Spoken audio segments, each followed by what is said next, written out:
Good morning. Ito po ulit si Jola mula po dito sa bansa ng Poland.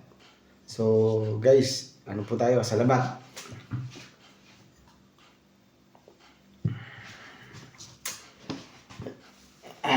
Ngayon Wednesday ngayon dito, 6 o'clock ng umaga.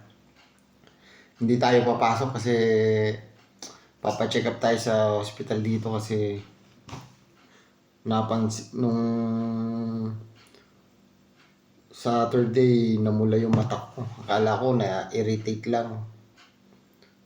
Tapos kahapon napansin ko may metal sa pinaka cornea, sa pinaka gitna.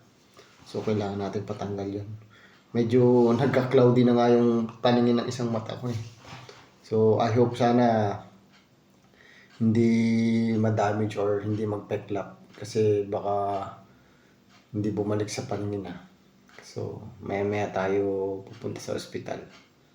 Sasamahan tayo nung landlord namin dito na napakabait.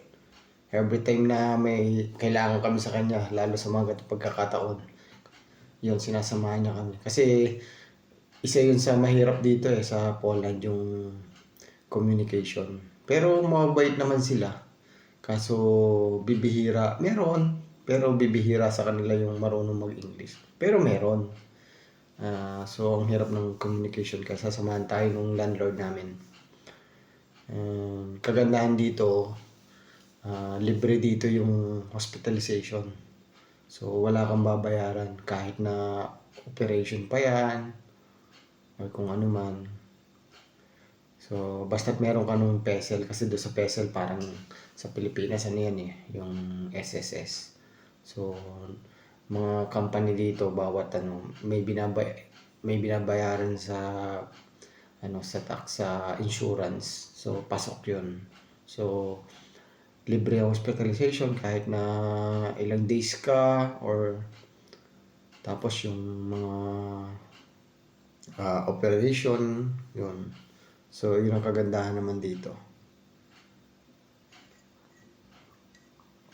Buti na lang meron tayong mabait na landlord, so sinasamahan tayo mamaya.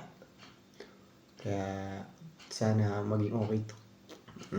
Nagpaalam na rin ako sa supervisor. So napakabait din ng supervisor. Sabi nga, ba't di ko agad sinabi ng Sabado para napagamot ka agad. So sabi ko nga, pasensya na. Kasi bali 2 araw na ako absent ngayon kahapon tsaka ngayon. Kahapon kasi pinahinga ko kasi akala ko nga irritation kasi lagi naman nadadali yung mata ko sa usok, gawa ng welding, ganun. So akala ko ganun lang uli.